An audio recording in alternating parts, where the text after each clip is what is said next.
انسان کو تخلیق کیا تو بندگی کے واسطے اور ٹیسٹ کے لیے اس کو پیدا کیا، اور اللہ تعالیٰ کے احکامات کو پورا کرنے کے لیے اس کو پیدا کیا، اور دوسری چیز اللہ تعالیٰ نے انسان کے لیے مسخر کی۔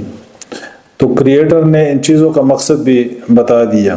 اگر انسانوں کا اور کائنات کی دوسری چیزوں کا وجود میں آنا اور زندگی کا وجود میں آنا اگر یہ صرف مادے کا اور ایولوشن کا ہیر پیر ہوتا تو پھر ہم یہ کویسچن اٹھاتے ہیں کہ ایولوشن نے کیوں صرف انسان کو ہائر کاگنیٹیو ایبیلٹیز دی جبکہ ہاتھیوں کو ہائر کاگنیٹیو ایبیلٹیز نہیں دی، انسان کو ہائر کاگنیٹیو ایبیلٹیز دی اور گھوڑے کو نہیں دی، اونٹ کو نہیں دی، دوسرے جانوروں کو نہیں دی۔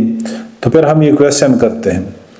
خالق کائنات سے ہم کویسچن نہیں کر سکتے کیونکہ اس نے جو کچھ کیا تو مبنی بر حکمت ہے، اور اس نے بیان فرمایا کہ انسان کو کس مقصد کے لیے پیدا کیا اور دوسری چیزوں کو کس مقصد کے لیے پیدا کیا۔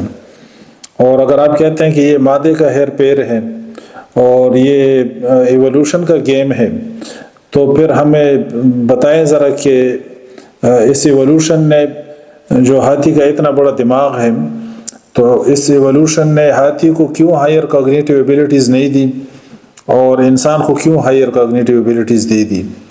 شیر کے پاس ہائر کاگنیٹیو ایبیلٹیز نہیں ہے، انسان کے پاس ہیں۔ تو ہم یہ کویسچن کرتے ہیں، جس نے کریٹ کیا ہے تو اس نے تو بتا دیا کہ انسان کو کیوں عقل دی اور اس کو کیوں سمجھ بوجھ اللہ تعالیٰ نے عطا فرمائی ہے، اور جن چیزوں کو نہیں دی تو ان کا خالق کائنات نے سب کچھ بتلا دیا۔ اگر آپ کہتے ہیں کہ یہ مادے کا ہیر پیر ہے تو پھر یہ ذرا ایکسپلین کریں کہ ہاتھی کے دماغ میں، شیر کے دماغ میں یہی میٹر ہے۔ آپ کہتے ہیں نا کہ یہ سارا کچھ میٹر ہے، تو ہاتھی کے دماغ میں اتنا سارا میٹر ہے تو یہ میٹر یہ کام کیوں نہیں کر رہا، یہ ہائر کاگنیٹیو ایبیلٹیز کا کام کیوں نہیں کر رہا؟ اور یہ زرافے کا دماغ جو میٹر ہے کھوپڑی کے اندر وہ کیوں کام نہیں کر رہا؟ اور جو دوسرے جانور ہیں تو ان کے یہ برینز کیوں کام نہیں کر رہے ہیں؟ اگر آپ کہتے ہیں کہ یہ ایولوشن اور میٹر کا ہیر پیر ہے تو پھر اس کو ذرا ایکسپلین کریں۔ اور جن کو آپ چچا زاد بھائی کہتے ہیں، چمپینزیز اور یہ ایپس اور یہ بندر جن کو آپ فرسٹ کزنز کہتے ہیں، یہ ہم ملحدین سے پوچھتے ہیں تو وہ کسی حد تک مشابہت بھی رکھتے ہیں پوسچر میں، تو ان کا گرے میٹر کیوں کام نہیں کر رہا؟ اور آپ کہتے ہیں کہ انسان بندروں کی نسل سے ہے، تو پچھلے 45 لاکھ سالوں میں وہ بندر تو ایک سوئی بنانے کے قابل نہیں ہے، ایک وہ استنجے کا طریقہ ان کو نہیں آتا، اور انسان کی ترقیاں دیکھے اور اس کی ہسٹری دیکھیں کہ یہ کن کن پیکس پہ پہنچا، اور جب نافرمان ہوا تو پھر ان کی بستیوں کو اللہ تعالیٰ نے الٹ پلٹ کر کے رکھ دیا، جن کے کھنڈرات ابھی بھی دنیا میں موجود ہیں۔ تو ہم میٹر سے پوچھتے ہیں، ہم ایولوشن سے پوچھتے ہیں کہ یہ تم نے ایسا کیوں کیا، اور ہم تم لوگوں سے پوچھتے ہیں جو ملحدین ہیں، جو کہتے ہیں کہ یہ سارا میٹر کا ہیر پیر ہے، تو ہم تم لوگوں سے پوچھتے ہیں کہ یہ ایسا کیوں ہے کہ صرف انسان کے پاس ہائر کاگنیٹیو ایبیلٹیز ہیں اور باقی سارے کھوتے اور گدھے اور زرافے اور گھوڑے ہیں؟ یہ ایسا کیوں ہے؟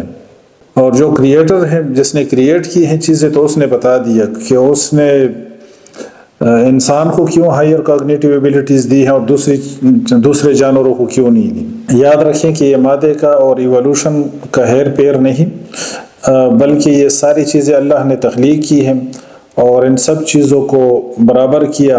جس اللہ کی صفات لامحدود ہیں، انفینٹ ہیں، beyond the complete imagination of human beings. Allah تعالیٰ کا نام ڈیرائیوڈ ہے الہ سے، اور الہ کہتے ہیں، اس پر ہم نے پہلے بھی بات کی تھی، یہ حیرانی اور درماندگی پہ جو چند کلپس ہم نے اپلوڈ کی تھی۔ الہ اس ذات کو کہتے ہیں جس کے بارے میں آپ جتنا غور و فکر کریں اتنا ہی آپ کی حیرانی اور درماندگی میں اضافہ ہو۔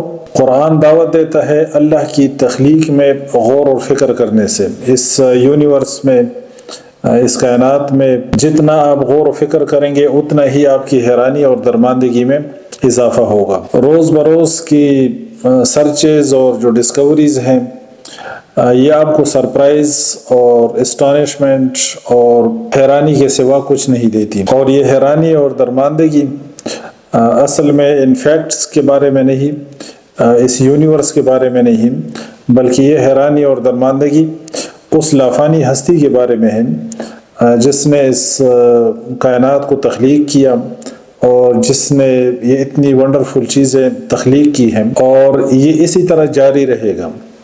یعنی چاہے آپ جتنے بھی بڑے ٹیلیسکوپس اسپیس میں لانچ کریں اور جتنی ریسرچز کر لیں اور جتنی ترقی کر لیں، یہ حیرانی اور درماندگی آپ کی بڑھتی رہے گی۔ آپ اس کائنات کی حدود سے نکل نہیں سکتے۔ اللہ تعالیٰ کے ساتھ وقت کا سوال جو اسٹیفن ہاکنگ نے کیا ہے کہ یونیورس سے پہلے ٹائم نہیں تھا، اور لہٰذا وہ خدا کا انکار کرتا ہے اس بنیاد پہ کہ یونیورس کی کریشن کے بعد ٹائم وجود میں آیا ہے، اس سے پہلے ٹائم نہیں تھا۔ تو یہ سوال بیہودہ ہے۔ اللہ تعالیٰ اس یونیورس سے اور اس میٹیریل یونیورس سے، اس ٹائم سے، ان چیزوں سے اللہ تعالیٰ بالا تر ہے۔ سبحانک اللہم و بحمدک اشہد ان لا الہ الا انت استغفرک و اتوب الیک۔